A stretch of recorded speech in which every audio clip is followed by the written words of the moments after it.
Yes, sir. Yes, sir. Yes, sir. Hey, Casey, is it game time? It's game time. Well, let's get this shit cracking then, baby. Let's go. It's Saturday. It's gloomy out there. It's sprinkling. You snuggled up with baby right now. Enjoy this one. We got a banger. Netflix special. Blockbuster, baby. This is motherfucking Hoodstocks. Ain't nobody do it like us. Let's believe that. Gonies, let's go.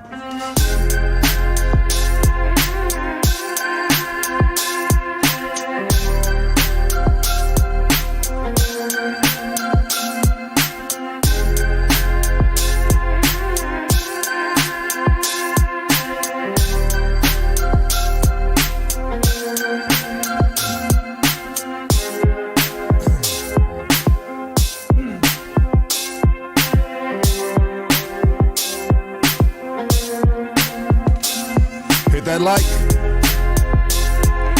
hit that subscribe.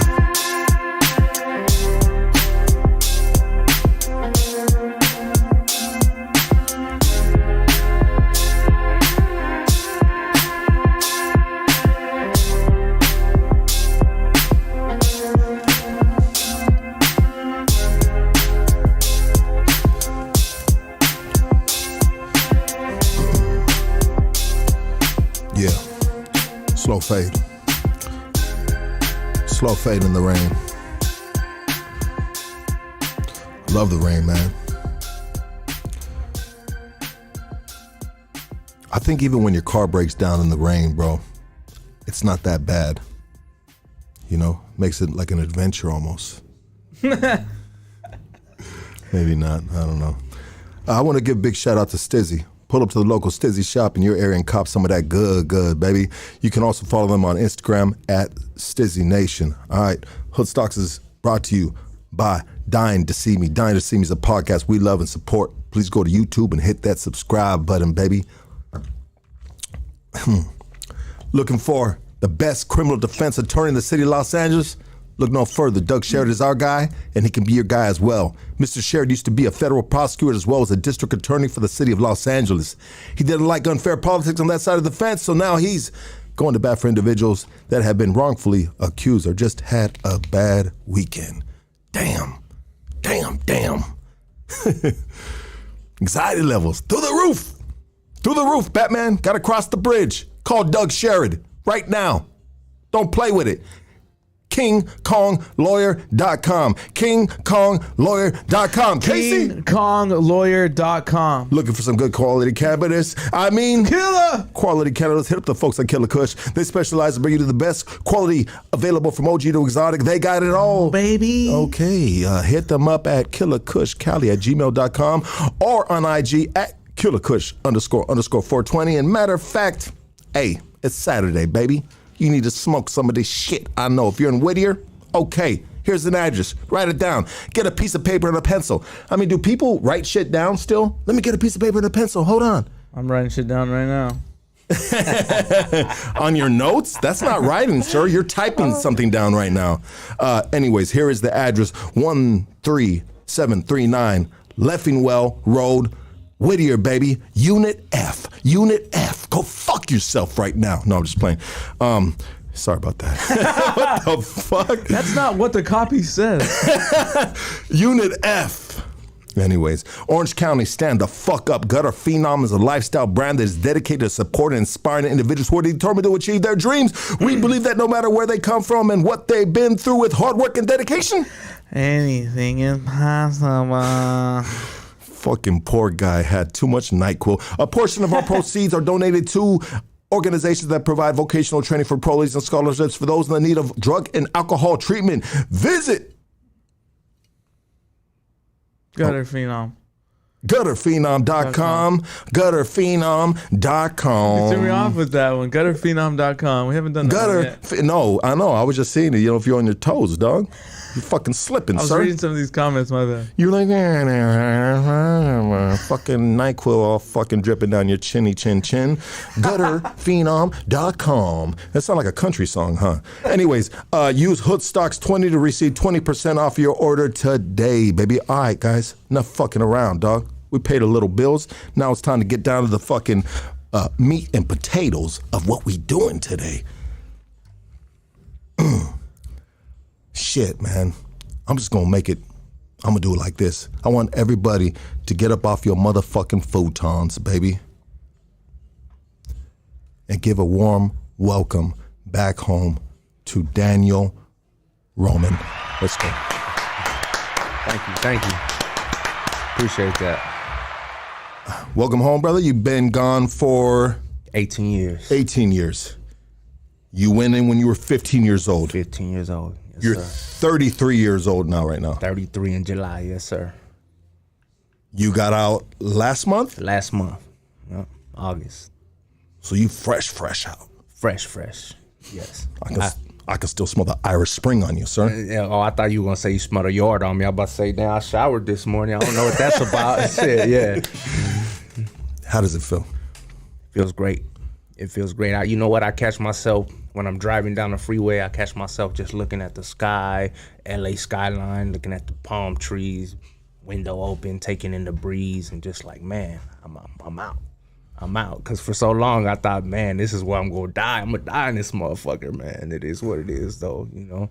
But fresh out, it feels good. It feels great, actually. It's probably great is not even the word for it, huh? There's probably not a word for what you're feeling, like you said, as you're, looking out the window, skyline. It's just like you almost gotta, I hate to say it like this, but you almost gotta just fucking, I won't say pinch yourself, but just punch yourself, Yeah. Like, is this shit fucking real, man? Yeah. Real shit. I fucking made it out of that bitch. Mm-hmm. Would that be considered a nightmare? Is the nightmare over with? Yes. It would be considered a nightmare. It's funny because I used to have nightmares in prison about getting locked up.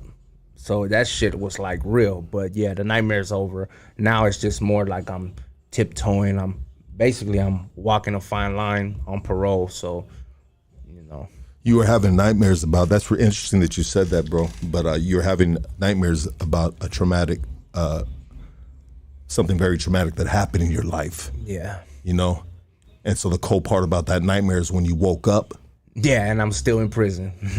You were in the nightmare. I was in the nightmare. So the nightmare never ended until now. It's over now. It's over now. Yeah. Yeah. I appreciate that, though. Welcome Yes, home, sir. brother. Yes, Absolutely. sir. You had some tacos out in the front. You didn't want to have them, but they were calling your name. Yeah. I was sitting there. I was waiting, and then, shout out to the old dude out there flipping them tacos, man. He was doing his thing, and he was looking at me, and we made eye contact, and I was like, you know what? I'll get 2 tacos. Come on, run it.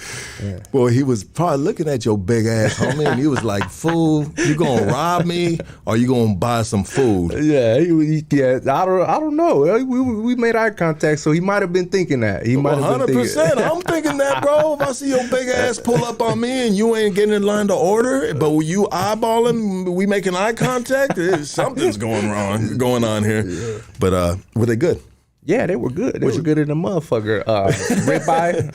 Oh, they ribeye. Yeah, they don't fuck around right here. Yeah, he was doing his thing. And one thing about this dude right here, he's on like, I don't know what is, today's Saturday. So he's on the weekends and Thursdays, I believe, Thursday evenings right here. He takes fucking forever. Oh, bro. my God.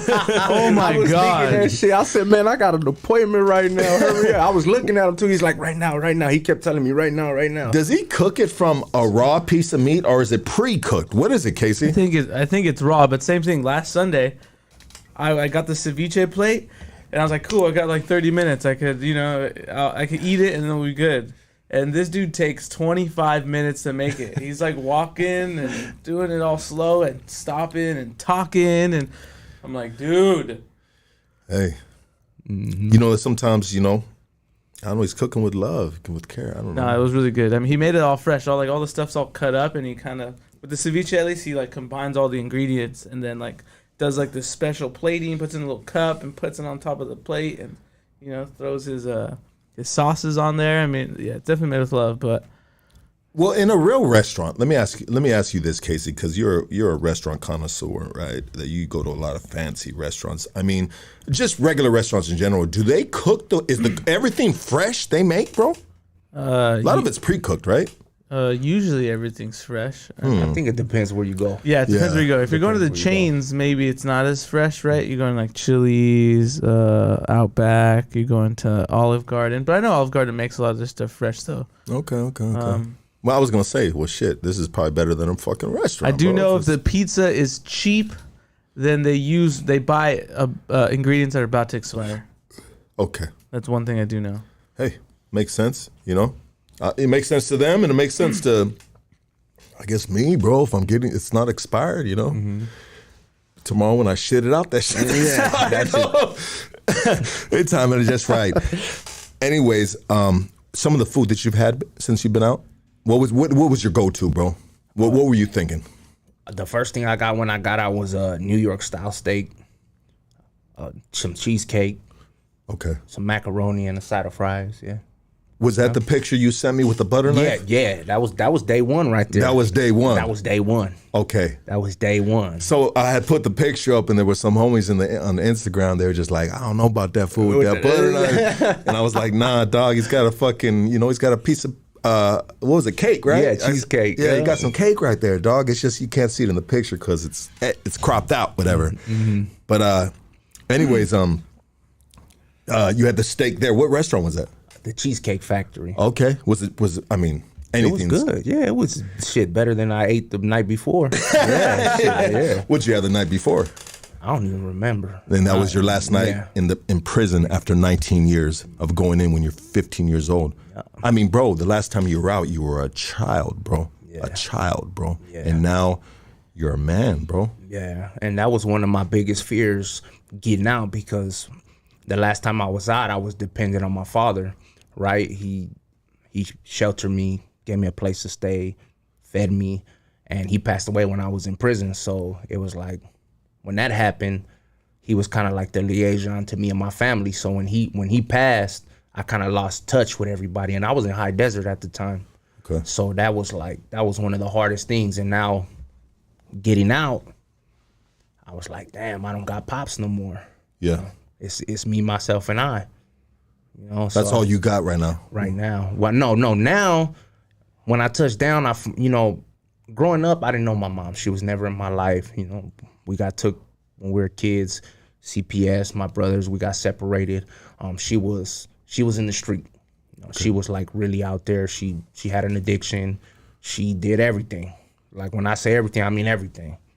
And she wasn't really in our lives. But getting out this time, my eldest brother, he told me like, hey, my mom is sober. She got a house in LA and she's doing good. Do you want to go see her? I was a little nervous about it, but I was like, yeah, let's go. Let's go. I think that would be good. Like I need that right now because it's just me. You need family. I need family support. Yeah. And once I was out, my brother, he was like, well, let's go see our cousins. I ain't seen my cousin. The last time I seen my cousin was the day before I got busted. And she gave me a hug and she told me, I don't know when I'm ever going to see you again. And when I talked to her, I said, you jinxed me because that happened the day before. You dropped me off in Cudahy Park and you gave me a hug and you said, I don't know when's the next time I'm going to see you. Let's pause that right there. Let's start your story, bro. I want you to start your story from the beginning, bro. Okay? As far back as you can remember, brother. And, one thing about Hood Stocks right here is, we are a story-based podcast. A lot of the fellas come on here, share their stories from beginning to where they're at now, sitting in the chair. So I'd like you to do that, bro. Okay. Well, I'm the youngest of 4 brothers. We're me and my brothers are from Hawaii, Wailuku. I was born in Wailuku.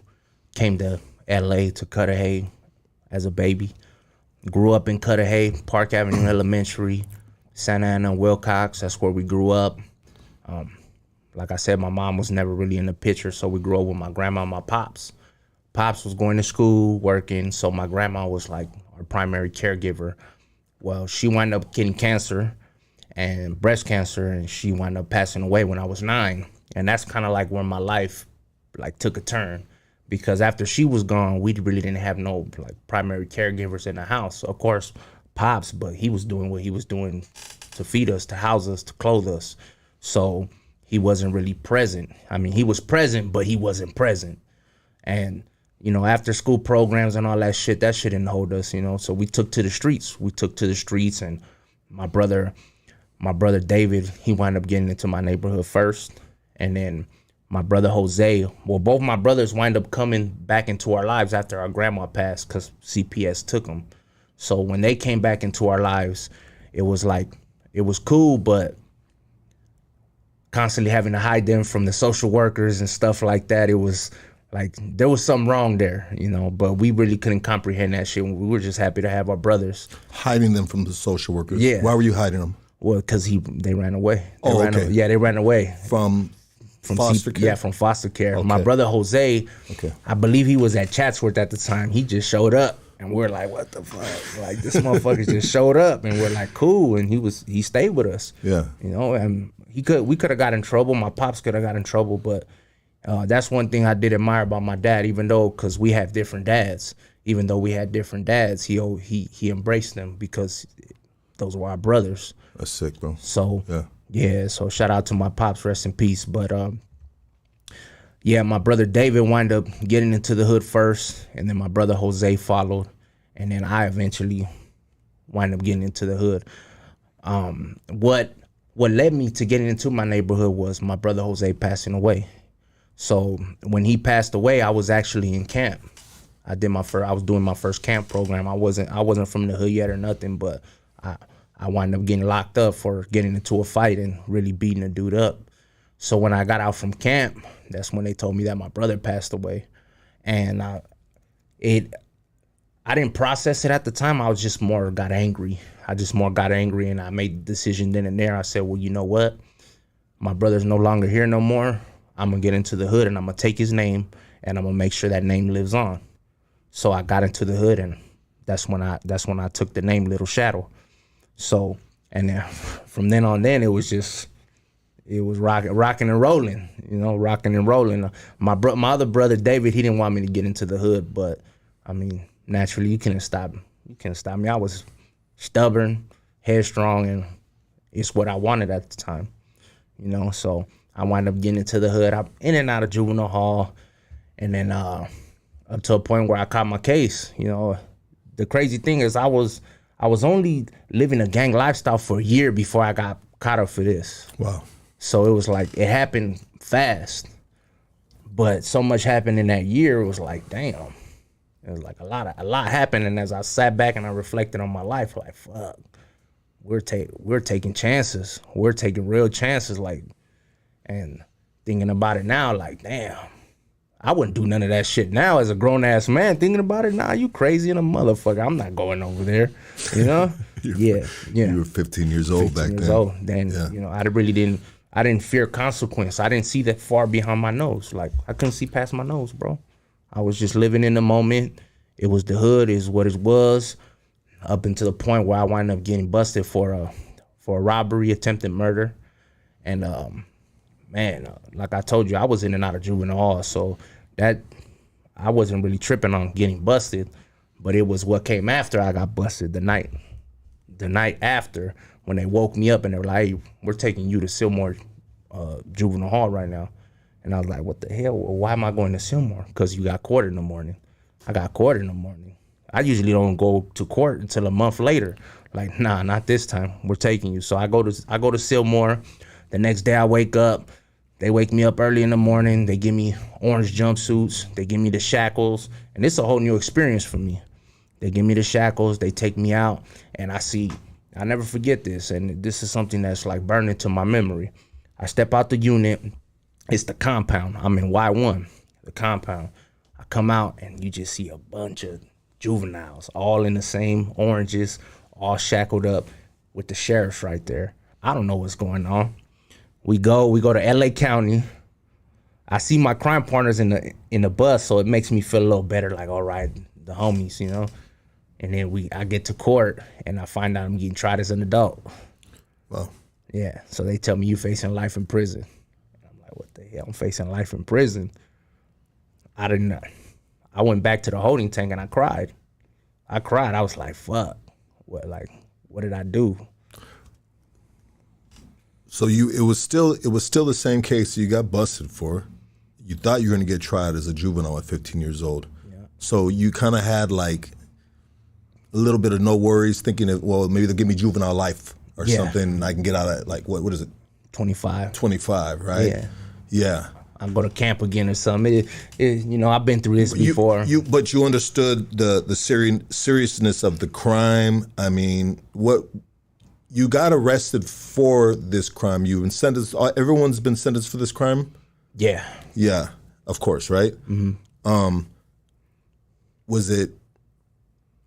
You just there was a situation that happened at the park or something? Nah, we're just cruising. We're just cruising, and then, we seen dude looked like a gang member, and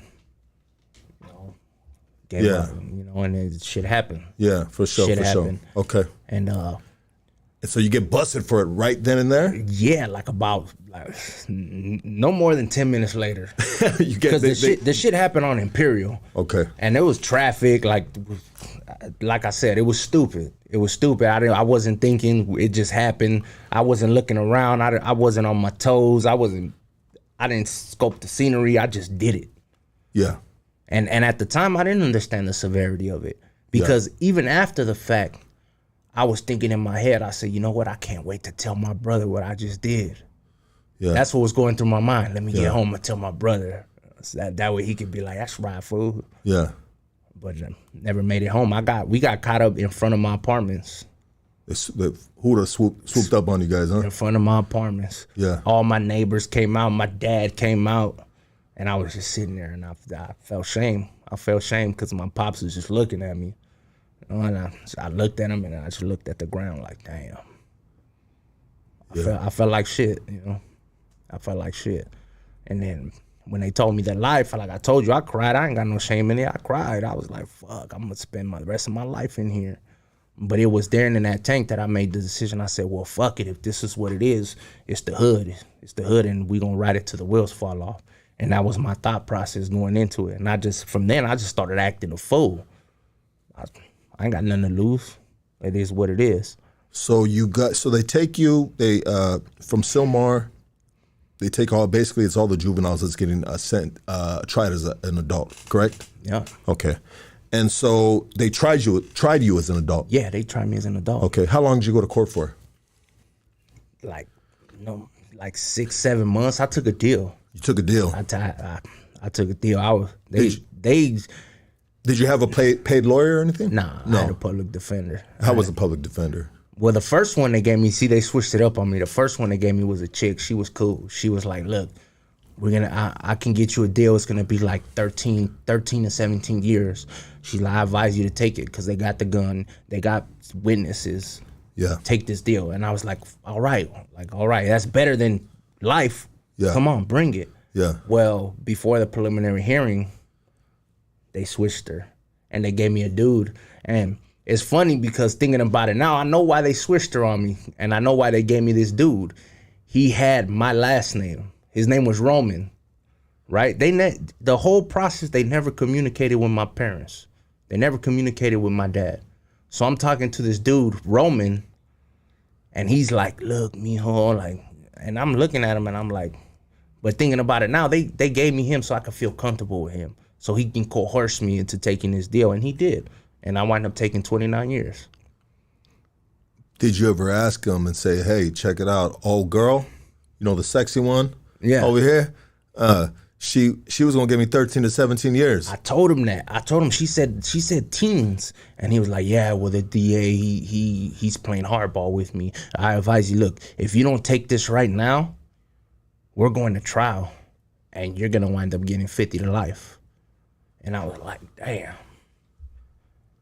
Huh. So he's like, we're gonna send you back into the tank. So I go back into the tank, and then my crime partner, he's like, hey, fool, just take it, fool, because I was taking the blame for the shooting and the robbery, and he was just taking the blame for the robbery, and he was older than me, so he was like, you're gonna get out, fool, you young, you're gonna get out, and I was like, you know what, fuck it, I'll take it, I'll take this beef. And then my homegirl, they didn't identify her, right? So they didn't have nothing on her. So she agreed, you know what? Look, fool, just take it, and I'm going to take care of you. And I was like, all right, like don't trip. The homie, you just gonna get 11. You're gonna get out. You're gonna take care of me. It was all me. It was all me. So I took the 29. I took the 29, and man, that's when the journey began. That's when the real journey began. Just real back on them. I'm trying to think about them giving you. They happen to have a public defender with the same last name as you. Yeah. You know, and so when he pulled up on you and said, "Oh, you're Roman too. I'm Roman too. Oh shit, who knows? We might be related or something." Was he doing some shit like that with you, or like? I don't remember exactly what he was doing. It was kind of far back, but he was something to that effect. Like he was trying to make me feel comfortable. Yeah. And I heard he's a judge now. I don't know. It's just word of mouth. I heard he became a judge. So I was like, this motherfucker right here. Yeah. So you don't get the life. You get 29 years, and this is, like you said, this is when the journey begins. So you get the day sentenced. You get sentenced 29 years. I mean, what are you thinking? Obviously, you said what you said a minute ago, like, fuck it till the wheels fall off. The wheels fall off. This is what it is. This is what it's going to be. So where do we go from there? What's the first yard you hit, bro? Well, I wound up going to YA first. Okay, how was YA? YA. It's being from where I'm from? Yeah. Oh, yeah, it was rocky. Yeah, you're from 18, so yeah, you got enemies coming from every direction. Every direction. Yeah. So it was rocking and rolling, but you know what? I made a name for myself. And I set out what I intended to do. I wanted for my name to ring bells. And I knew that I did. I knew that I set out what I wanted to do when I was in prison. And one of my homies who's 6 years younger than me, he came up to me and he's like, "Hey, you were in YA, huh? Man, I heard about you." And I was like, yeah. I was like, all right, yeah, I did what I set out to do then. My shit's still ringing 6 years later, you know? So that's when I was like, yeah. But it was rocky, man. I wound up going up north to Preston, and yeah, it was a game changer because, you know, down south, when you down south, you fighting with the homies. Then when you get up north, yeah, you're fighting with the Norteños, right? Fighting with the Norteños. Yeah, yeah. And now this dude who I used to despise, who I would have rushed as soon as I seen him, is my best friend. Okay. That's my boy. Yeah. It's only 5 of us and it's 19 of them. Yeah. So you my best friend. 100%. 100%. You my dog. And, you know, and then thinking about it now, it's like, damn, how foolish we'll be to be out here trying to kill each other. We out here trying to bring like harm to each other, but when we go to jail, we become like the best of friends. Yeah, we all we got. We all we got. Yeah. Yeah, and that dawned on me later on in life. Like, damn, what was it for? What was it for, bro? Yeah. What was it for? When we Makes no sense. Like it's designed to just for destruction, bro. Almost tear ourselves down. Yeah. Exactly. Yeah. I mean, yeah. We can now that you're out, you know, individuals like ourselves, right? You know what I mean? You know, we can implement some of these thoughts just like we're doing right now. Yes, sir. You know, so people understand that, you know. Yes, sir. You go in there, bro. You know what I mean? You going 100 miles an hour for out here, baby. You know, you're gonna be eating a spread within there, you know. You know, stall that shit out, hit them brakes, baby. We got to think about it. I mean, I would say that society is getting smarter because of technology. So, you know what I mean? If you can work that iPhone, then you should be able to compute what the fuck we say right here. For real. That's real shit because motherfuckers moving fast, man. You're going to be forced to slow that shit all the way down. It's usually just drugs, bro. Drugs is the reason why motherfuckers are just going fucking bananas and shit, dog. And just like, you know. Hey, you on the streets? Give me a reason. I'm having a fucked up there. I mean, you know, whatever the fuck it might be. So, anyways, so you up north, it was an experience, and you said it was 5 of you, say 19 Norteños. Was it always like that? It was my first. See, I was there for almost 20 months. So my first year and some change, it was like that. It was bad like that, and it was like I never really got a good night's rest when I was up north in Preston. It was always rocking and rolling for any little reason. It's kicking off. It's riots here. And then the thing about Preston is that when it kicks off, it starts a chain reaction that doesn't end until about a week later after about 4 or 5 times, right? When people actually get tired of getting shot with the pepper ball guns and getting gassed out because, you know, you have the YA rules. Them YA rules be fucking us up because since we're up north and it's their house, they always get the last kickoff. So if we start the riot, if it's one of us, they're gonna run it back Mando because it's their rules that they get the last one. And you know the homies, nah, we gonna get the last one. And it just keeps going back and forth until you got all the homies in the hole, about 12 of them in the hole, and then it stops. And then we all come out, and then it's cool for about a week. And you know, you have the one-on-ones, motherfuckers fighting all day, every day. I don't think I went a day in YA without seeing at least 4 or 5 fights. Yeah. So that's the normal, but it's when the motherfucker falls on the floor and gets kicked is when it's all bad. Or when somebody gets dopey and it's all bad, this is gonna kick off a chain reaction for about a week. So it was just that way of living, man. That shit take a toll after a while. You know, so I mean, it was fun while it lasted, but as soon as I turned 18, it was like, man, we sending you to prison. Them Norteños too. Probably when they seen your ass, you're probably a big ass dude back then. Yeah. Kids were barely fucking looking like Casey and shit. You know? Yeah, it's funny, right? It's funny because even the senior told me. The senior's like, "You gonna be my equalizer, baby?" And I looked at him and I was like, I didn't know what the fuck that meant at the time. Yeah, you gonna even the playing field. Yeah, that's what he told me. Yeah. You ever hear of a homie named Beaver in YA? Beaver? Yeah. He made a lot. I heard he made very good chocolate chip cookies in YA, bro. Beaver. And he ate all the. And he loved to get gassed. Anyways, it's an inside joke. I'm sorry, bro. Some of these dudes want. Shout out to homie Bees. We just fuck with you, Dougie. Yeah. Equalizer. Oh, he loved all the peach cobbler. He ate all the peach cobbler. So how long did you stay up there, bro? In Preston? Yeah. A little under 20 months. And then Okay. as soon as I turned 18, they sent me to prison. They sent me. I hit Tracy first, reception center. Since I was up north, Yeah. I hit Tracy, and then I knew once I hit Tracy, I was like, all right, I gotta calm my ass down because this the big house. Yeah. Yeah, you gonna mind somebody here, so just Designed a whole lot different. way different. And I kind of knew it just from the homies and Yeah. being on the streets with the older homies. They kind of told me how it was in prison. Like I didn't know, but I had an idea, so I knew, all right, let me calm my ass down. But even my first cellie, we wound up getting into a fight. Yeah, we wound up squabbling. He was 19. He was from Sacramento, homie from Sacramento. I shouldn't have beat him up that bad. I feel bad about it now, but he called me a bitch, and I just got triggered. I got triggered. Violation, baby. Yeah, I got triggered, and I got lucky that 2 homies from LA, a homie from Florence and Hazard, they got extradited, and they were my neighbors, so they heard everything.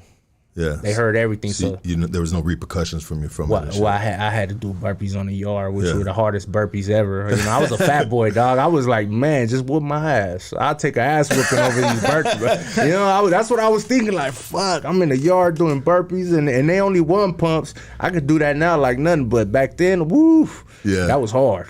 100%. That was hard. But then I wound up going to New Delano. I was in New Delano for about 5 months. Most of the time there, we're on lockdown, and I wind up going to ASU from New Delano, DR before they flipped it, before they made it SNY. SAT program. I remember going to the hole because the homie slid me like a big ass bone crusher, and I'm looking at this motherfucker, and I'm like, cool, I got this. And then they come like a week later with a big search. And I don't know, there's no hiding this fucking knife. There's no hiding this. So I did my best. I put that motherfucker in the mat. Nobody told me they x-rayed the mat. Yeah, so I wound up going to the hole. The mat is the go-to, bro. But if you got something that big, bro, I mean, where else you gonna hide it, bro? Yeah. You can't fucking, You can't mix it up with the fucking cotton in the pillow or whatever the fuck's in that bitch, bro. The sand. Nah, that shit. You gotta take that motherfucker to the he's hoop. Yeah, nah, I wouldn't hoop in that. Fuck that. I'd rather went to the hole, dog. You know what I'm saying? The hole is the better alternative than hooping that shit. Yeah. I ain't gonna be the same after that if I hoop that shit, dog. Yeah, nah. So I go to the hole, and then my first day in the hole, they put me in the cell. All right, and I mess with the homie. It's all good. Well, the next day, I go to the shower and they slide the line, and I put a line in, and I gotta put hands on this dude. On your celly. On my celly. Yeah. They're like, hey, this fool keeps fucking up. I've been there. Yeah. So naturally, you see, but what I did was I went back and I showed the dude the kite. I said, look, fool, you know what's up, because, like I said, I've talked to some older homies and they kind of like schooled me on how to be, and I didn't just want to snake the homie, so I told him, hey, fool, like, you still the homie. You fucked up, but you still the homie. Yeah. So I gave him the kite, and we wound up doing our thing. Oh, it was like that. Yeah. He just had to get touched up. That's it. Yeah. He had to get touched up, but we wound up getting caught for that shit. Yeah. And then so because of that, I wound up getting an indeterminate shoe, two 115s back to back. I'm going to the hole one day, bro, with some fool. Fool's in front of me, going up the second feet out, right? Mm-hmm. I've been in the oil a couple times already, bro, so I knew some of the homies were back there, bro. And as we're walking up, the homies are at the door going like this to me, dog. You know what I mean? Yeah. About the dude that I'm going in there with, bro. And the Huda looks at me and shit. He goes, my last name is Kolos, right? He goes, Kolos, tell me right now, man, we'll squash this out. We'll squash this out. We'll squash this fucking, blah, blah, blah. I said, what you talking about, man? Everything's good, man. So I was like, fuck. As soon as I went in there, I already knew what time it was, bro. Mm-hmm. And out of respect, you show the wheeler, bro. You know what I mean? That shit came in, bro. Fucking flush it. What'd it say? So you know what that shit said, dog. But anyways, yeah, dog, those are fucking tough situations sometimes, bro. Yeah. But it really, it will put you, sometimes it's good to get your balls checked like that, dog. Mm-hmm. Oh, you think you bad, homie? You think you hard, dog? Mm-hmm. Bob up! Yeah, you gonna mind somebody. Yeah, you know? You gonna mind somebody for sure. Yeah. But anyways, go. So I wound up going to Corcoran. They put me at 4B3 right when I first got there. Was there for 2 weeks, and I wound up going to the group yard, which was like, when I got there, I had this like sense of, all right, like I made it, like I'm here. This is what I aim to reach right here with the homies on the group yard, group workout. We sounding out, we doing cadence, uno, dos, tres. Everybody screaming like sound like fucking war cries. Yeah, war cries like a motherfucker. War cries. Yeah. Well, I was there for a little bit and wound up getting transferred to do my indeterminate in Tehachapi. And then it was in Tehachapi when I got the news that my father passed away. Yeah, so that was like the hardest thing I had to go through in prison, bro. How many years is this into your sentence that your pops passes away? Well, I got sentenced. It was 5 years. 5 years. 5 years into my sentence. Into your sentence. Yeah. And so 5 years into your sentence, you're in the shoe. Yeah. Okay. And how did you get the news? Oh, they brought the chaplain and they were like, hey, you got to come out. You go into the office. So at first, and naturally I didn't want to go, but the homie was like, hey, fool, they got the chaplain. You might want to go. And I didn't understand that, but I told him, I was like, it's good. He was like, yeah, fool, just go. Yeah. And he knew what I didn't. Yeah, he knew that there was a death in your family. Yeah, and I didn't know why the fuck they had. Did the chaplain come to your door? Yeah, they brought him to the door. They're like, we need to talk to you out here. And so I go out and they tell me, and yeah, that's it. That's it. Your father's on his deathbed, and so they informed me the phone call, and so I call, and my cousin Sandy, she's like, Danny boy, your dad's right here. Like, he's not gonna make it. He's not gonna make it. And I was like, what do you mean? Like, it wasn't registering. And then like my father was trying to say something to me, right? And then all I heard was, I'm sorry. And then at that moment I start crying. Because I felt like a piece of shit because I didn't say nothing. I didn't say nothing. It just, I couldn't say nothing when I should have took that opportunity to be like, hey, I'm sorry for everything, you know, and I didn't. So for a long time, that shit ate at me, you know, So he wound up passing away from cancer. Yeah, and I wound up getting transferred to High Desert shortly after, and it took years like to even process that shit, dog. Like, you know, for a week I was just like, I was in the slump, dog. Like, it would like come and go. It would come and go in spurts. Like, I'll be chilling and I'll be trying to watch TV, and then I see something that triggers it, and I just fucking break down. And my celly would just like go on his bunk and just let me do me, you know. And then once I got to High Desert, we're on lockdown. And we're on lockdown in High Desert damn near almost 2.5 years. We're on lockdown in High Desert for 2.5 years. So I kinda like, how I feel about it now is that shit saved me. Because being locked down, I wasn't out and about. Who knows what I would have got into, bro. Who knows what I would have got into. Like, my headspace was bad. Like, I didn't care. I didn't care so much that I went and, you know, I blast the hood on my face. I ain't got nobody to be accountable to no more. It's the hood. Like, I don't have nothing. That was my thought process. I don't got shit. I'm going to die in here, so fuck it. I'm going to represent mine to the fullest. So imagine that thought process if I'd have been up and about thinking like that. Who knows what I would have got into. You may not have been out right now. Yeah, exactly. Yeah. And I've been fortunate to have good homies not take advantage of my naiveness, because going into prison, I wanted to be involved in everything. I wanted to do everything, anything, everything. I wanted to be involved. And I've had good dudes be like, hey, dude, just kick back, relax. It'll come. If you really want it, it'll come in time. Just relax. And everywhere I went, when I'm like, hey, I want to get involved, I want to be, kick back, relax. You know, a scandalous motherfucker would have been like, oh yeah, well, do this, do that. And me not knowing, I would have done that shit. Yeah. Because I've seen it happen before. Yeah. So I just, you know, I thank God I've always had good homies around me, you know? That's dope, bro. Yeah, so. Yeah, you've been one of the fortunate ones, brother. Yeah. Because like you said, there's been other individuals that, you know, that kind of got set up for failure, right? Yeah. You know? Thinking they were doing the right thing. Yeah. Yeah. Happens all the time, though. Yeah. So 2 years locked down, High Desert. High Desert. We finally come up in 2013. After the hunger strikes, the agreement to end hostilities, you know, everybody's, it's peace. Yeah. It's peace. We all come up, it's peace, and it's good. You know, we all come out looking pale as a motherfucker.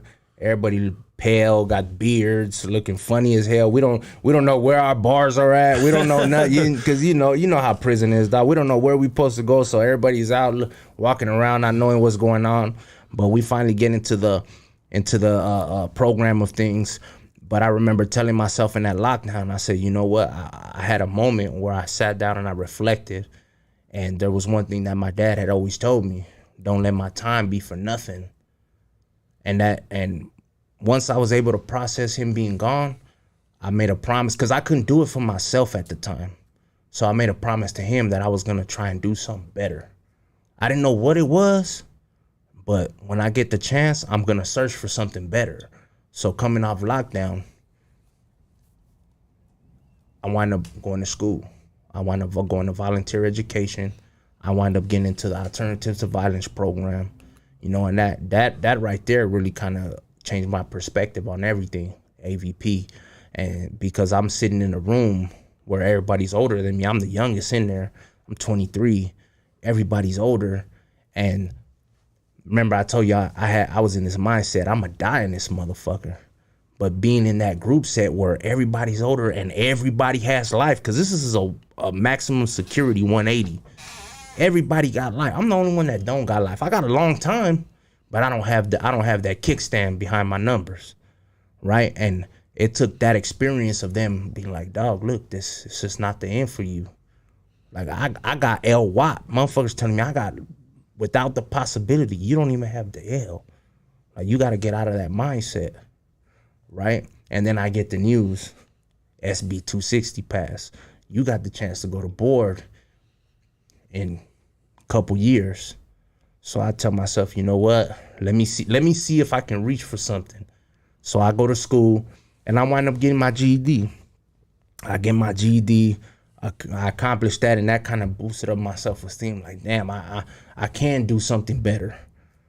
And I wind up getting transferred to Calipat. So I go to Calipat, A-Yard, level 4, 270 design. Not the maximum, but it's still maximum. So I get to Calipat, and I'm still trying to figure it out. I don't know everything yet. I'm bumping my knee, I'm scraping my knee, trying to figure shit out. And I'm still straddling the fence, so to speak. I'm still fucking with the homies. But I'm going to groups now. But I'm still fucking with the homies. I'm still selling drugs. I'm still trying to be involved, right? And then until one of the homies, he calls me over there. Somebody I look up to, right? Somebody that this is who I wanted to be growing up. And he's like, hey, man, like, look around you. So I'm thinking, like, what's up with this fool, right? But he's like, look around you. And I look around, and he's like, is this what you want? Is this what you really want? And I thought about it, and I'm like, nah, this is not what I want. He's like, then why the fuck are you out here doing all this stuff? Why are you trying to be involved? Go home, dude. Get out of here. Do something better. You have the opportunity. Do something better.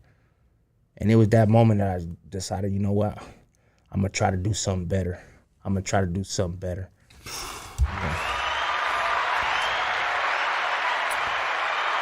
Let's take a quick break. Bro. Yeah. And we'll be back to finish Daniel Roman's story. This is amazing, bro. Love it. I love it, man. So happy that you're home, brother.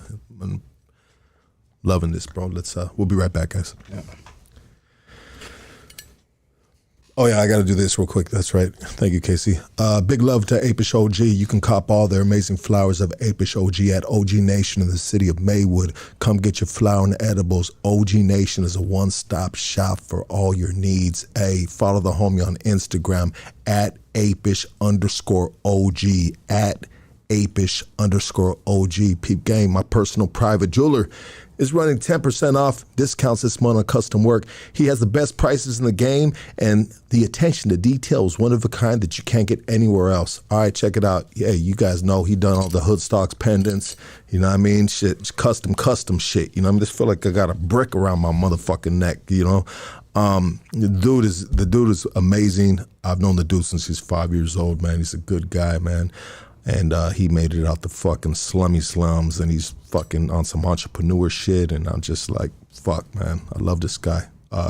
Put your order in today. Hit a DM with him on Instagram at d.leo the jeweler at d.leo the jeweler. All right, check it out. I got this one for you guys. Prepare for blast off, embark on an interdimensional journey of self-discovery and exploration like never before. Introducing the exclusive Rick and Morty interdimensional gummies. Your passport to enter the realms of consciousness, baby. If you know what I mean, you know what I mean. You know, unlock your mind's eye and allow your senses to finally come alive without the strings that strain our perception of the world. This dude the homie was eating these while he was writing this shit, dog. Like, I'm telling you, bro, it can't be no half-ass motherfucking shit, dog. This is the real deal right here with the Rick and Morty gummies. You can experience all of this and more.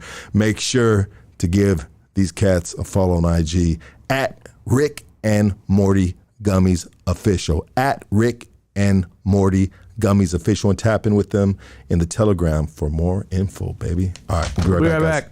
Yeah.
I've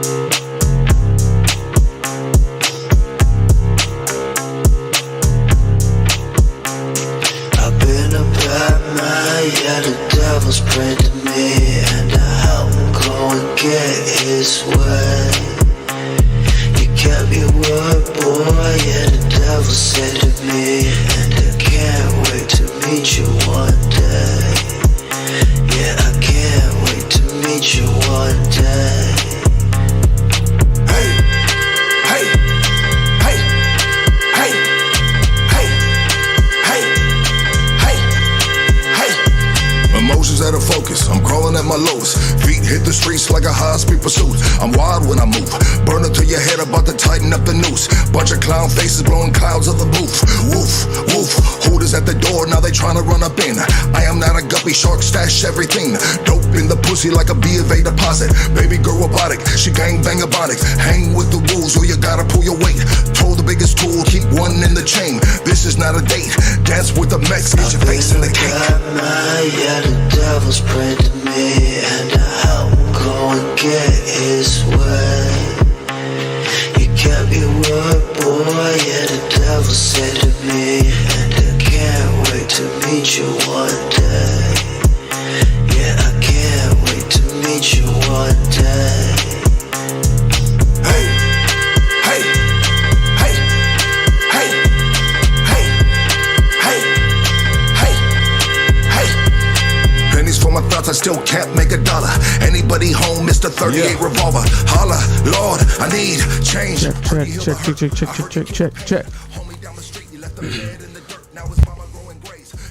Let's go. We back. So what I just posted right now is that is Daniel's Cash App right there. If anybody wants to donate and help him on his new journey into this free world, you guys know how it is. You know, starting all over, brand new. I mean, last time he was out here at 15 years old. Now he's 33 years old, you know, riding solo out here, huh? Yeah, I'm sure whatever you guys can do, that's his Cash App. So any donation would be amazing. You guys know how we do it right here too. Matter of fact, and I got this for you, brother. Yo, yeah. Bop, bop, bop. Yes, sir. Never back down. You know what I mean? That's what's up, man. Yeah, and I got some more goodies for you right here too, dog. Here's one of them. Appreciate that. Yeah, and you guys can go to www.50racks.com. You know what? I used to have the shirts for like $30, and then I was thinking about it, and I was like, man, we all over here shopping at Ross and motherfucking the swap meet and shit. How am I gonna charge $30 a shirt, dog? You know what I mean? So I dropped that shit down to $23, dog. You know what I mean? And they've been selling like motherfucking hotcakes Nice. because that's in the motherfucker's budget, bro. And not only their budget, but my budget, bro. I even bought a couple for myself, bro. You feel me, dog? So that's www.50racks.com. And I got some more right here. I gotta just sort them out a little bit. But let's get back to your story, bro, which is an important story. You know, it's an amazing story. You know, resilience, just, you know, struggle, pain. You know, a lot of sometimes cats are like, just like, wait, oh, another prison story. What the fuck? And it's like, nah, bro. These stories are important. You know, and I mean, when you share your story, I mean, is it therapeutic for you? Definitely. And I figured that out when I had the opportunity. We had a group in Calipat called the Men of Vision. And what we would do is they would bring struggling youth on grounds in prison, and we would talk to them. We would consult with them. We just holler, and being able to tell my story to them, it helped me heal. It helped me heal. It started a healing process for me, right? And like I told you, I decided then and there when the homie told me like I gotta do something different. But what was messing me up was I was still kicking it with my homies. And you know, I got some retarded ass homies, dog. Like I love my homies, but I had to make a decision because it was either keep fucking around with the homies or go home, right? And my homies kept fucking up. They kept getting into drug debts, doing shit. And you know, the way prison is, you take care of your own. That's how it goes. You take care of your own. So I keep getting these problems.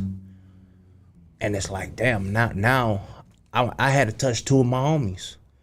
And I said, you know what, man, fuck this. Cause one PC'd up, right? And after that happened, I said, man, they're not, if you was really my homie, You wouldn't be putting you wouldn't be putting me in this situation, dog. Yeah.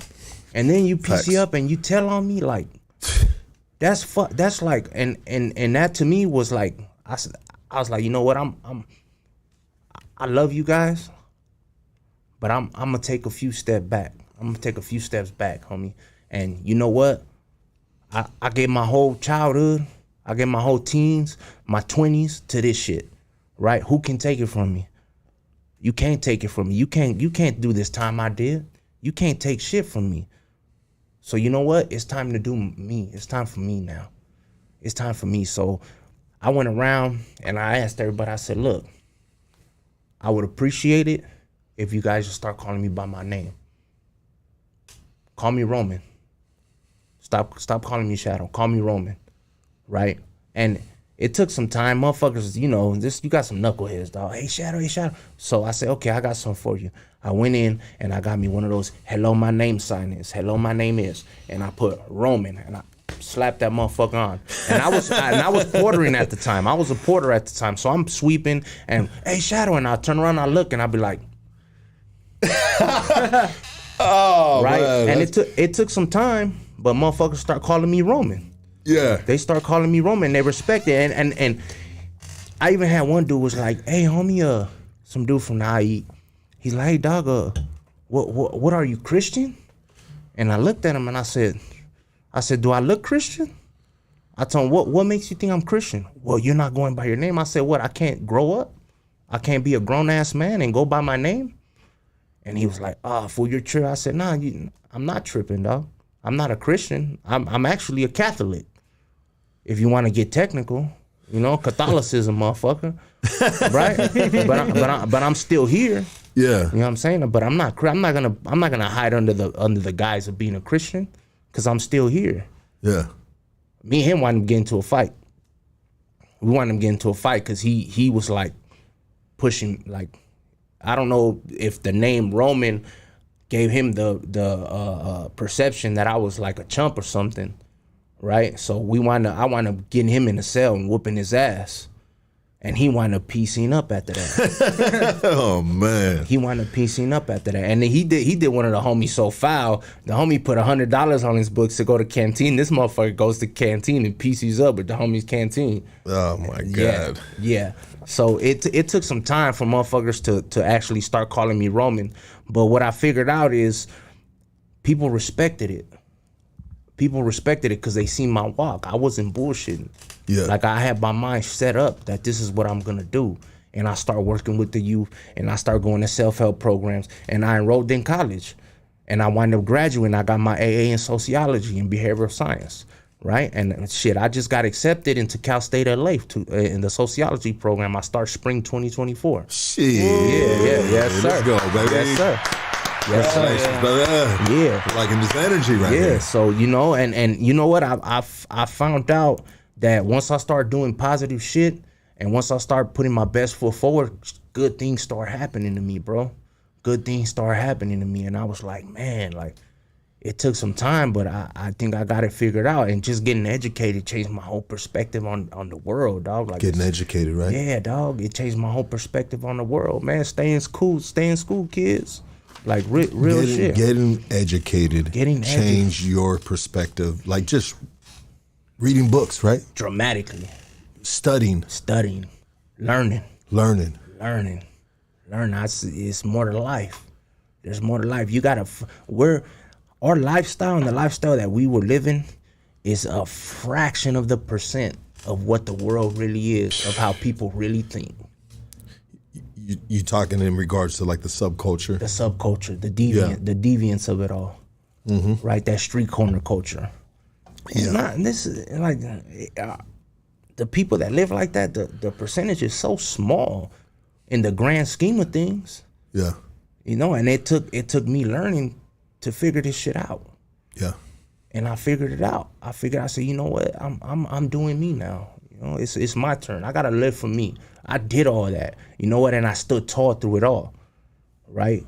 Where other motherfuckers going S and Y, piecing up, thinking that's the way to go to get out. You don't gotta do that. Because anywhere you go, it don't matter where you at. There's good and there's bad. There's yin and yang. You got that out there. It's all on you. It's all on your personal choices, what you decide to do. And if you decide to do good things, then guess what? You know, I believe in the universe. You're going to get good shit back. But if you decide to sneak and geek and do some bullshit, it's going to come around. It comes around. 100%. Yeah, it comes around, bro. And you know what? Life is good, dog. I wound up going to the board the first time. They shot me down. They said remnants of criminal thinking, right? Then they shot me down 3 years. They said, keep doing what you're doing. Come back and see us. Well, I wound up graduating 2021. I got my diploma January 2022. And then I got that notice in the mail. We're calling you back early. Oh. Yeah. Because I did what they asked, but I went above and beyond and I got my college degree.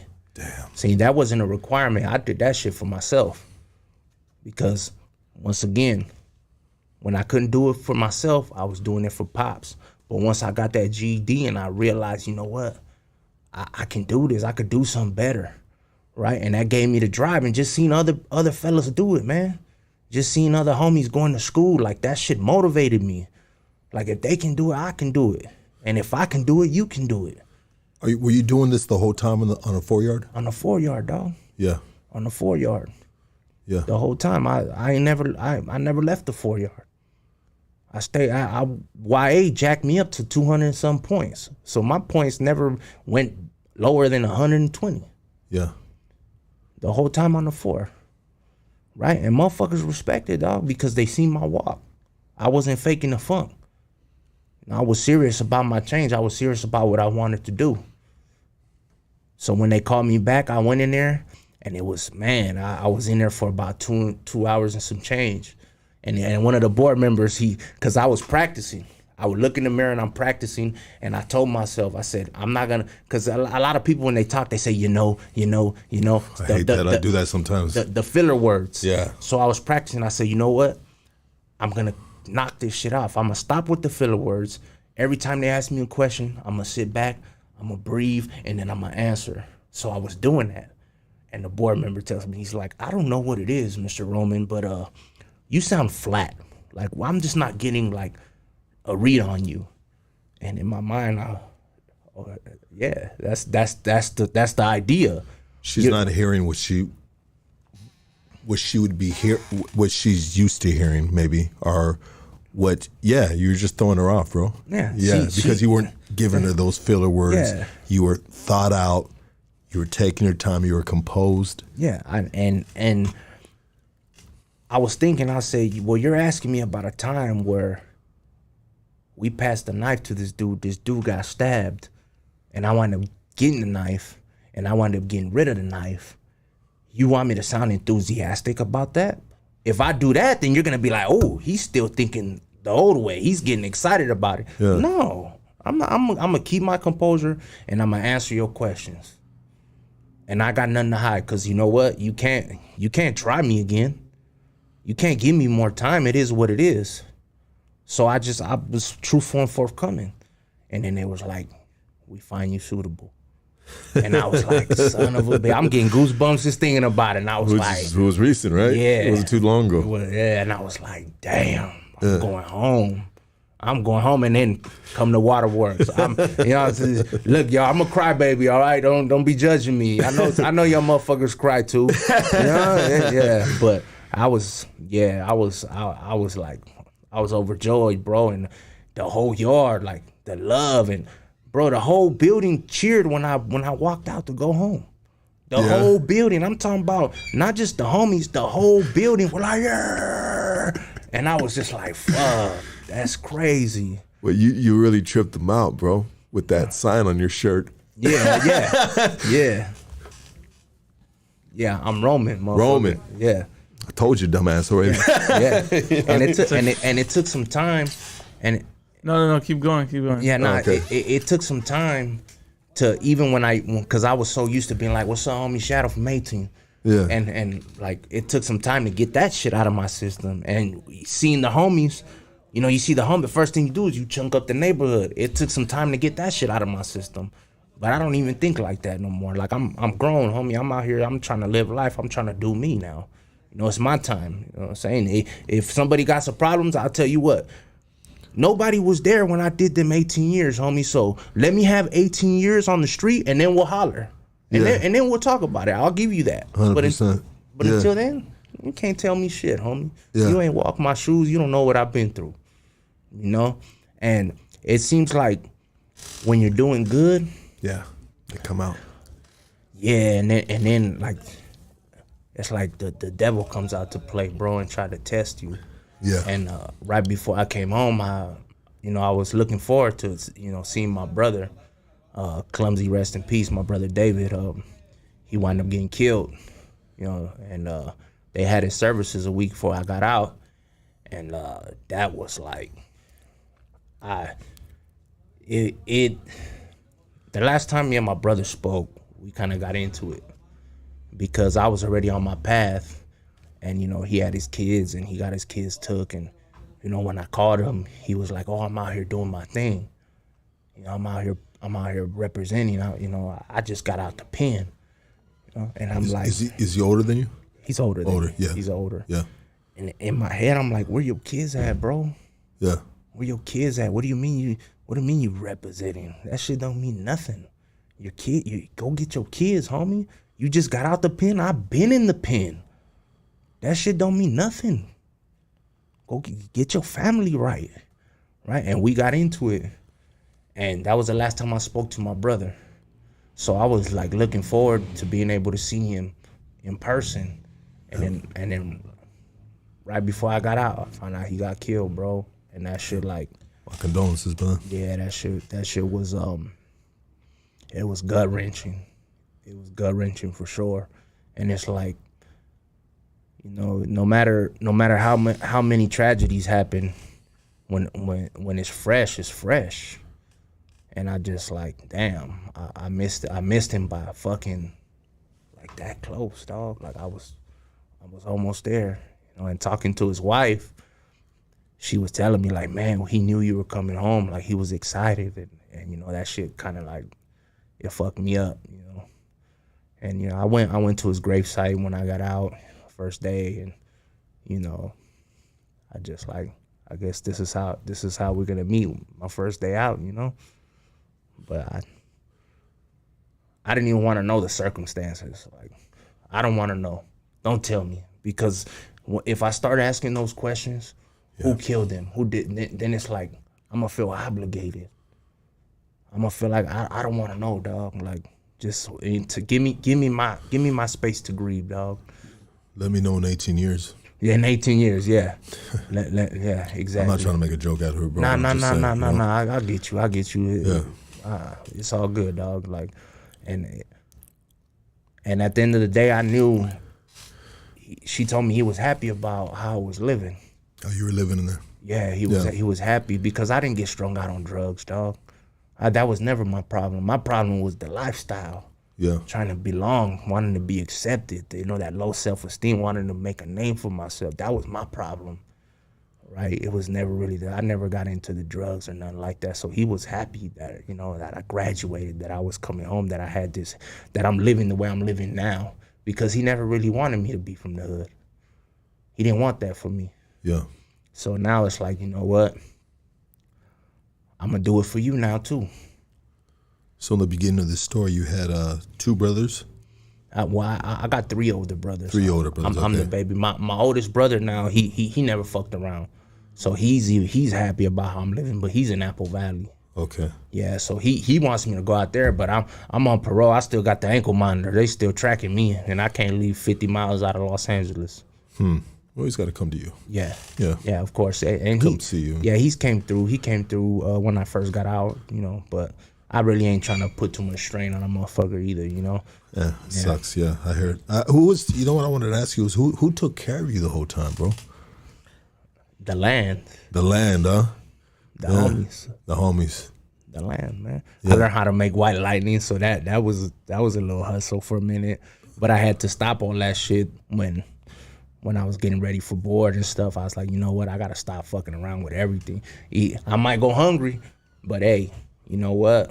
Sacrifice, suffering, sacrifice is gonna come back to me, and shit, I'm out here, so. It's hard doing time when you don't have someone taking care of you, huh? Yeah, it is. It is actually like, and then my godmother, she was supposed to be looking out, because when my pops passed, he left her the beneficiary and some money for me. She robbed me, bro. She robbed me of 12 G's, dog. Damn. My godmother, my aunt, my blood aunt.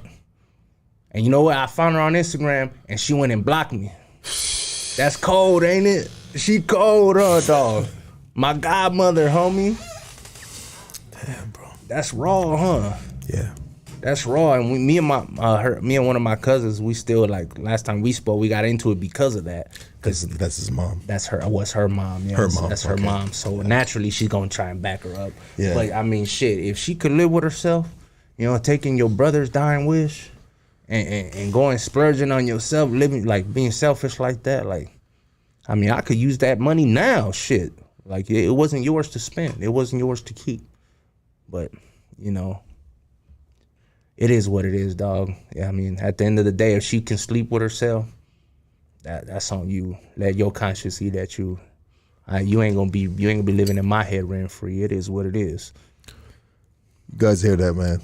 Hit that Cash App. Hit his Cash App. His Cash App is right there pinned. What does it say? Daniel Rico Roman. Yeah. It's also right here on the screen. You can see it in the middle. Oh shit. Yeah, that's it my right boy there. Casey right there. And I also put it on Daniel's camera right there, so you can see it right there for him. That's my G right there. Hey, let's run them numbers up. Real shit. Let's run the numbers up. And you know, I threw my money in too. You know, we threw our money in too right here. You know, when the homies go in at such a young age, you know, 15 years old, man. You know, we've talked about it before, man. Your mind, your brain, nothing's fully developed. You know what I mean? You know, and I feel like, you know, you probably you paid your dues, right? Yeah. You know, you're out, bro. And I wish you know. What do you have planned, bro? What are you gonna do, man? What do you want to do, man? You're still young, bro. You 33. I mean, that's a baby. You a baby right there, bro. Yeah, man. You a big baby. You know what I mean? I ain't fucking with you, but you know, I'll get some tissue for you for them tears if you start. You know, just fucking around, silly ass fool. What do you want to do, though?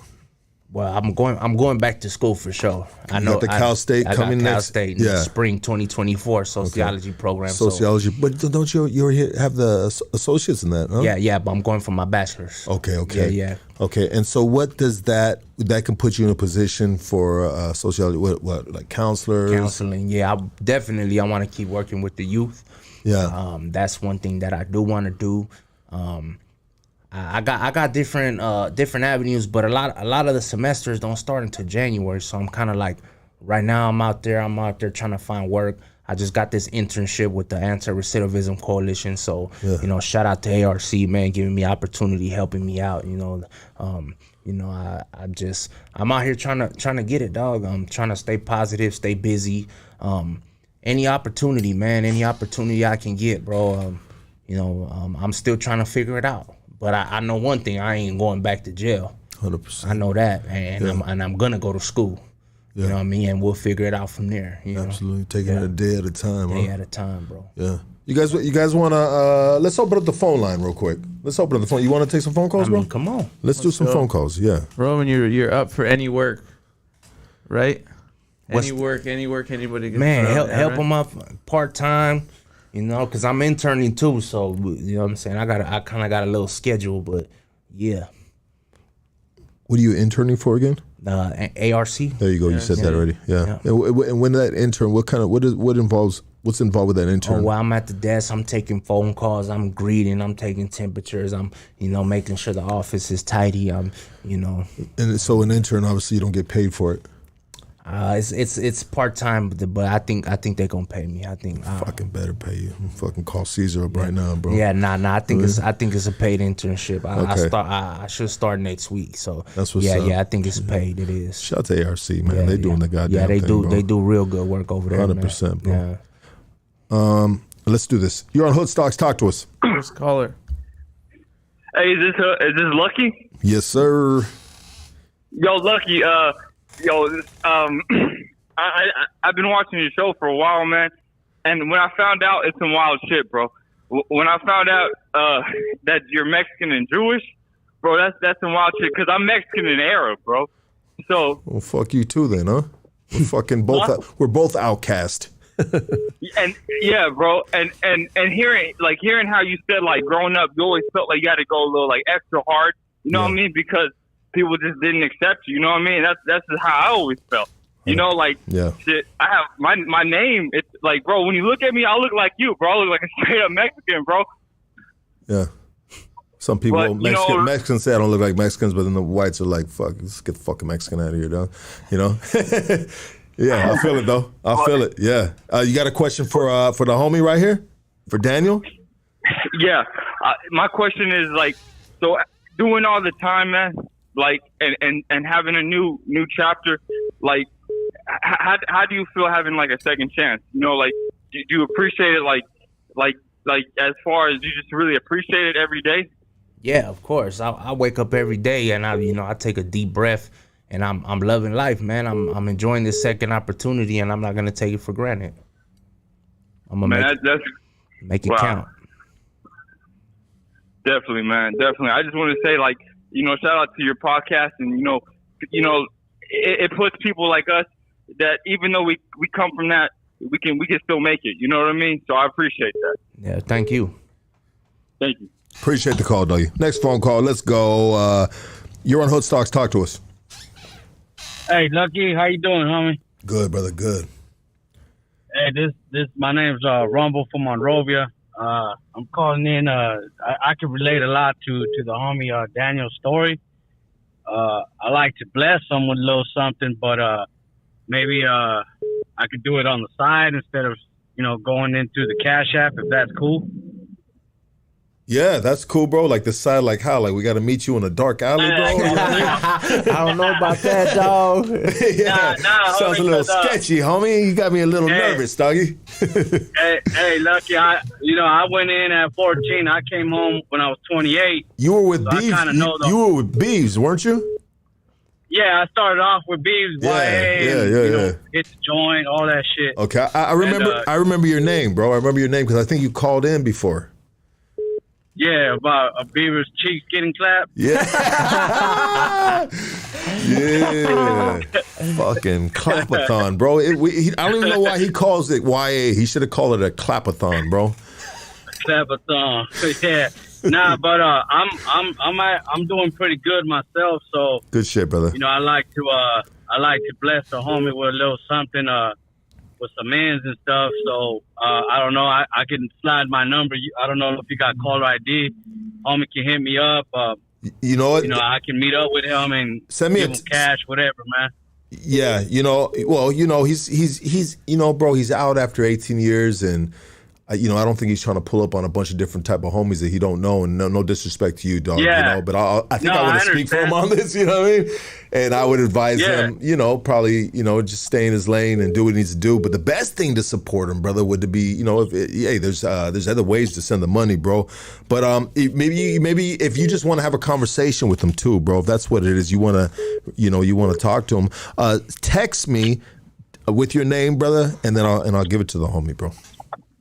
On this number? On this number, yeah. This is the Hood Stocks phone, bro. You know, so text Hood Stocks and to this phone that Casey takes home with him every night.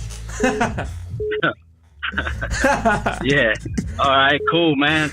Yeah, I'll definitely do that. And yeah, cause I don't have Cash App, but any other means, whatever, man. Cause I know the feeling too, man. Just coming home as getting busted as a kid, and then you come home a fucking man. And then you got to deal with all this shit that's going on, and that's different. You know, all the trials and tribulations. So just let the homie, hey Daniel, hey man, shit, it ain't impossible, homie. And anybody can do it for sure. I think for sure this dude's gonna do it, bro. You can. I mean, I'm sure you guys can feel his energy through the airwaves right here. He determined like a motherfucker. That boy ready to go. You know what I mean? He ready to go on some positive shit, though. I feel it, bro. Yeah, I feel it, and you know, I ain't on no bullshit myself either. I'm doing good. I'm a apprentice lineman, so I'm all right. Beautiful, brother. Local 47. R.I.P. to my cousin. Let me add to this. R.I.P. to my cousin Brandon Orozco. September 30th. Oh, that was your cousin? That's my cousin. I met his mom a few times. She'll pop up on the cruise and stuff. Yeah, that's my cousin. Rest in peace, Brandon Orozco. Man. Yeah, rest in peace. Yeah. Local 47. Local 47, baby. Yeah. All right, brother. Appreciate you. Send the text. All right? Yeah. All right, bro. All the time, yeah. Thank you. Thank you, brother. Let's get this next phone call. It's blowing up right here. You're on Hood Stocks. Talk to us, baby. Hey, you know what? I think you and your fucking talk show, fuck you and your talk show. Your talk show is fucked up. I didn't talk to anyway.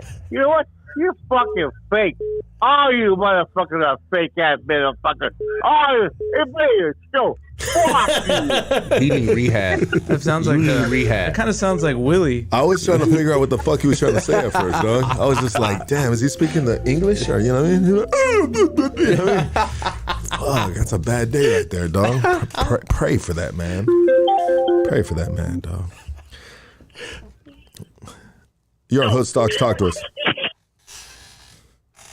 You're live, baby. Oh, these guys, man. I'm trying to. Daniel, how do you feel, man? They're showing you love. You're live on Hood Stocks. I feel good, dog. That last caller needs to get his cheeks clapped.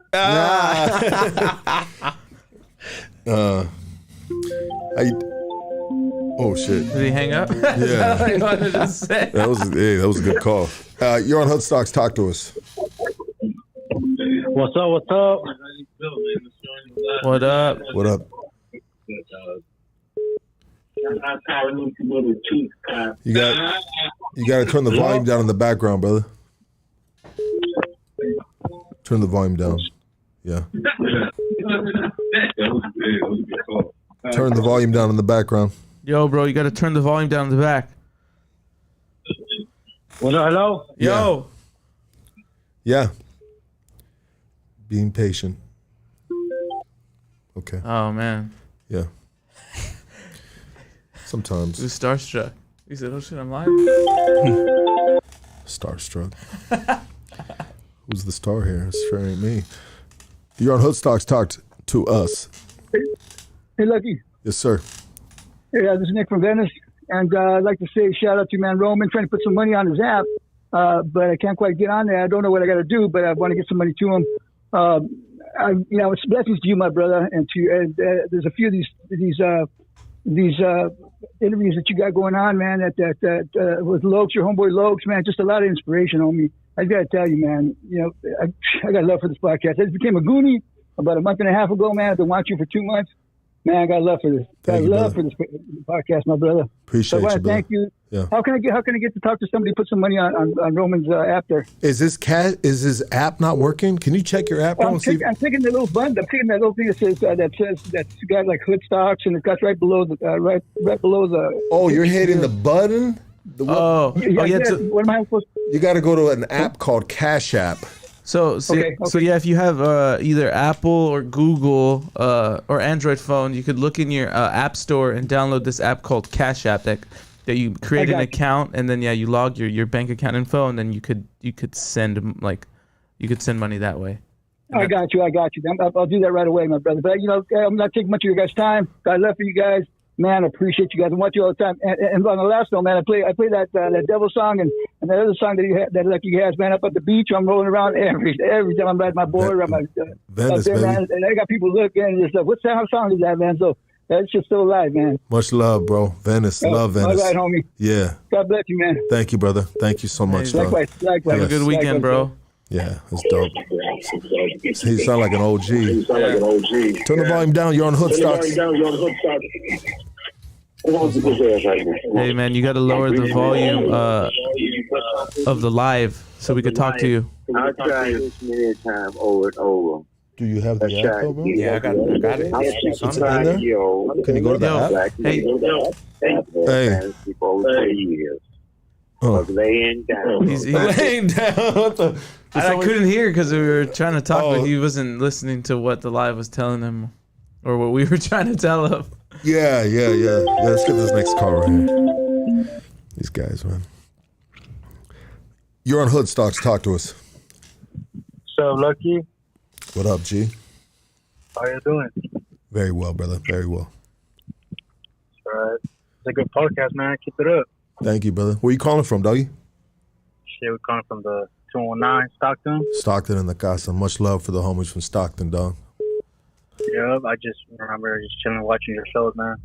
Appreciate it, brother. Appreciate it, dog. Sounds like you're fucking laying there fucking butt naked eating a Go-Gurt. That's not bad I was doing right now. Oh, okay. There you go, my G. Nah, you sound laid back. I'm just fucking with you, dog. I'm fucking sober, bro. I'm sober. I'm sober. I'm gonna stay sober for a while. Feel good, bro. I'm sober, bro. Yeah, salute, man. Fucking, you guys have a nice day. You too, brother. All right, cool. Thanks, bro. Have a good weekend. Send some money, bitch. No. Oh, that ain't. Hey, we got 650 of you tapped in. You can at least send $1. $1 each. You can at least send $1. That would be 600 and how much? $50. $50. Damn. What would you do with $650? Save it. You save it? Nah, I'll probably go buy some clothes. You need some clothes, brother? I'll probably go get some clothes. Yeah? Yeah. You wear a size 10 shoe? Size 10. Damn. Okay. Had some 11s for you, bro. I might be able to fit those. I got you on that. Wait, say that again? Oh, go ahead, brother. I'm sorry. Oh. Yo. You said something about Lucky. I'm going to bake you some cookies tomorrow. You're on Hood Stocks. Talk to us.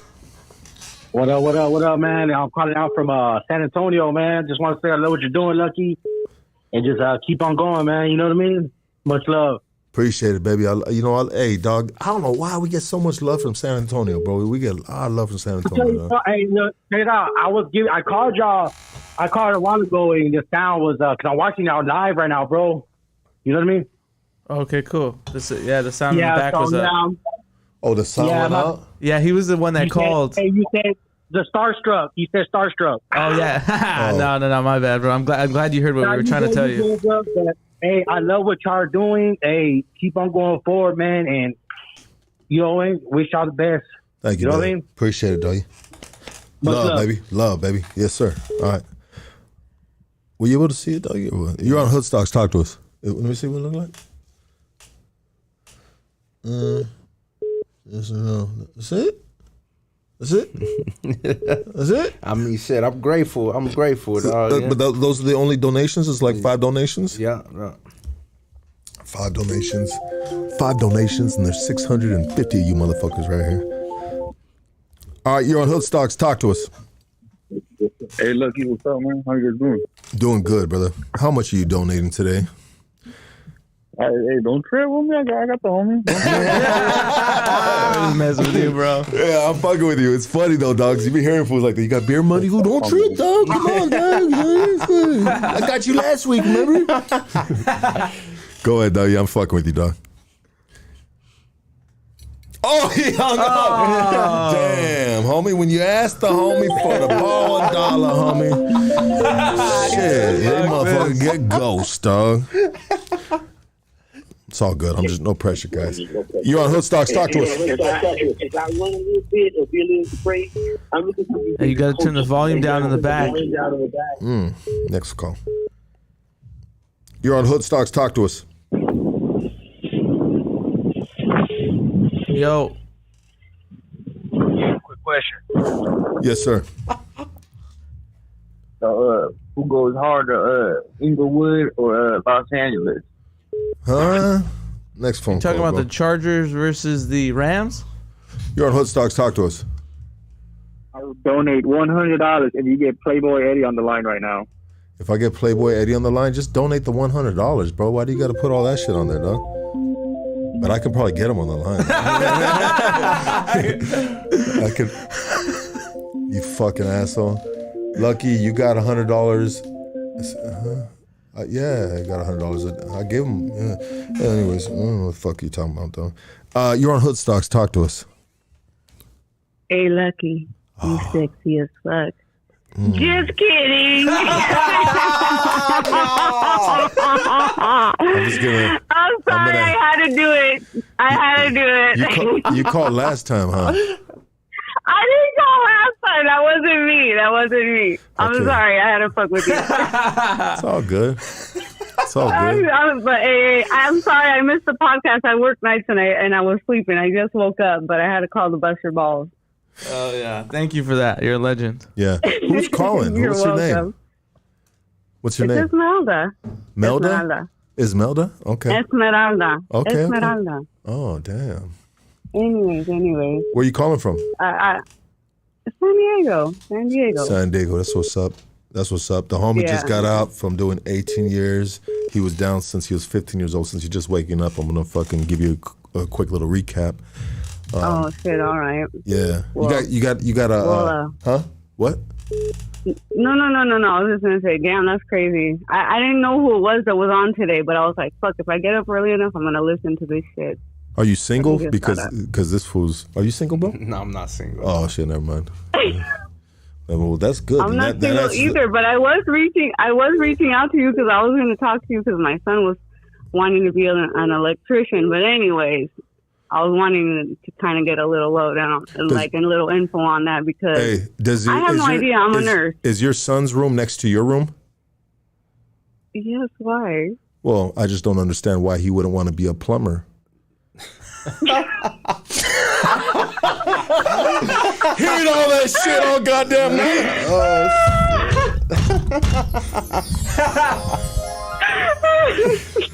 All right, bye bye. You had to get her back.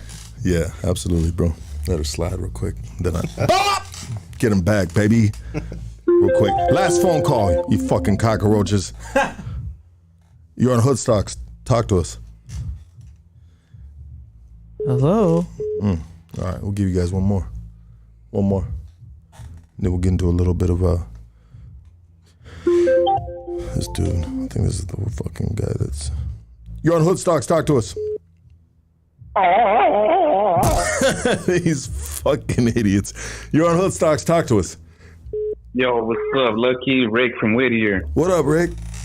Whittier in the house. Let's go. Hey, I was gonna ask homie. 18 years, right? Like, what you do? How do you stay busy? How you come out? Like, you know, not hating everything and coming out like level-minded and shit. I took accountability for my lifestyle. I put myself in that situation. I stayed busy. I read, I wrote, and I stayed focused. I went to school. And I'm just happy to be alive, homie. You know, some people didn't wake up today, so I'm loving life. Amen. Yeah, I had a cousin. He did like 20-some years, so I'm pretty sure that took a toll on you. You guys look preserved and shit. You know, there's like positive things came out of it, but yeah, that shit. Not everybody could do that. Props to you, dog. Thank you. Yeah, appreciate it, brother. Thank you for calling, Dougie. Let's get this next phone call. You're on Hood Stocks. Talk to us. What up, Lucky? What up, baby? Talk to us. Last phone call. Hey, first of all, shout out to my boy fucking Danny Boy. What up, Big Dog Irvin? What's up, Urban? What's that deal, baby? Elementary days, baby. Oh, shit. What's up, fool? Hey, listen, man. Yeah, I got love for you, homie. I love you. I'm glad you're fucking back home. Check it out, dog. Hey, real quick. I know, Lucky, want to get out to some other shit. Hey, be real. There's fucking 600. And how many motherfuckers are left, baby? 622. Come on, homie. Hey, let's all donate $1 for the fucking homie right here, homie. What's fucking $1? What's fucking 4 quarters, man? We spend more on some other bullshit. Let's help a motherfucker out. He just came home. You heard him. Hey, the man want to do good. He said he needs a little bit of ropa. Hey, why not? Let's fucking do it. Let's go, everybody. There's 622 of y'all. We can all donate $1. You know what it is. You know what it is too, bro. Is this podcast will grow? It grows legs, bro. So for the next week, bro, I bet you that thing will be chiming, bro. Yeah, definitely. You know what I mean? No, fuck yeah. That fucker will be chiming. And the way we set it up like that, now I love that case. You did that right away because now I don't got people who, hey, dog, what's that fool's fucking Cash App? And I'll be like, bah, bah, bah, I'll be busy doing that shit. I'll be like some secretary work afterwards, bro. You know what I mean? You know, fucking middleman, you know, directing the traffic. And so now we got that up. Check it out. If you guys are watching this, the next day, a week later, a month later, just know that he still need that, you know what I mean, to help him along his new journey. Hey, brother, thank you for calling in, Dong. I appreciate it, huh? Hey, let the calls roll. Keep taking the calls. All right, doggy. Well, I'll take a couple more. I'll take a couple more, and let's do this. Because it just seemed like motherfuckers were just calling on some bullshit, really, dog. Not the homie right here. Yeah, huh? I think we're getting legs now. We're gaining a little bit of legs now? Yeah. So you've done 3 podcasts. This is your 3rd podcast. Yeah. Fucking, you hit the floor fucking running, bro, out here. I had to. You didn't know, like you said right now, you're taking it a day at a time, but off the top, you came out the penitentiary wanting to inspire others and share your story. Yeah. You know? Off top, network, baby. Network. Tell my story. You never know who's listening. You never know. I might just, jog something in somebody. Hopefully they can reevaluate their lifestyle, reevaluate what they're doing, because at the end of the day, this shit don't pay nothing. This shit only took from me. It took everything from me. Yeah. Right? But like that one caller said, how did I do it not being bitter? You know what? I chose this. Yeah, 100%. I chose this. I can't be mad at something that I chose to do, but now I'm choosing to do something else. Yeah. Yes, sir. Yeah. And they can't be mad about you choosing to do this. And if they are, oh well. Yeah. You'll get over it. Let's get this phone call real quick, bro. I like that. You're on Hood Stocks. Talk to us. Yo, what up, bro? This is Alan from Whittier. Just want to let y'all know I've been watching for a year now. Just want to say keep up all the good work, bro. Thank you, brother. Appreciate it, Dougie. Thank you for supporting, bro. Yes, yeah, sir. Good job, man. Keep up everything you got going on, Danny. Thank you. I appreciate that. Yeah, you already know. All right, check it out, bro. This has been dope, bro. Thank you so much, brother. I appreciate everything, bro. I appreciate the platform. Anything we can do for you, brother. I mean, we always connect dots in the background, and I think I really feel like after this, bro, there will be some opportunities that open up. I feel like they will be, and you can always, reach out to me for anything, brother. Yeah. Sir, I appreciate that. From here on out, dog, you part of the Hood Stocks family, brother. And we support the fellas that get out and that are changing their life. That shit's it's not easy, bro, and you don't really have too much of a support system. So you're basically you staying at a halfway house or something? Yeah. How's that? Well, it's in Skid Row. It's by Skid Row. So every time I come out, it's like, damn. It's kind of fucked the way they designed that, huh? Yeah. Like, putting these dudes, yourself, right, in that situation, bro. Like, come on, bro. We put you in a fucking little better environment, I would think. But then again, the better environments are be like, no, we don't want them out here, or something. I don't know, bro. There's got to be. So you damn near in Skid Rolling, huh? Yeah, I'm to and from though. I'm tunnel vision right there. I ain't looking around. I don't care who's around. I'm going to where I need to be and back to my room. And that's what it is. Sometimes let's think about this real quick though. Maybe it's better. Maybe it's safer. Maybe it's like there's way bigger fish to fry around there than you. As long as you stay tunnel vision. Usually, kind of like when you stay, you ain't fucking with nobody. Messing with nobody's program right there, to and from, like you said. Hey, it works out. I mean, there's a lot of guys doing it, right? Yeah. Out of the ARC coming, the ex-lifers. Yeah. They're doing the damn thing, and that's just maybe they set you up. I mean, maybe they do that. The system does that for a reason. Let's really test these motherfuckers. Let's put a motherfucking halfway house in motherfucking Skid Row, dog. Like, what the fuck, dog? Yeah. Some bullshit, huh? Yeah, definitely. That's what I thought. I said, damn, out of everywhere they want to put me right here. But you know what? It's just another obstacle I got to get over. And if I can't get over it, I'm going to run through it. Either or. That's what I'm talking about. Everybody give it up for Daniel Roman Thank you, brother. Thank you. Thank you so Appreciate much. you. This shit was dope.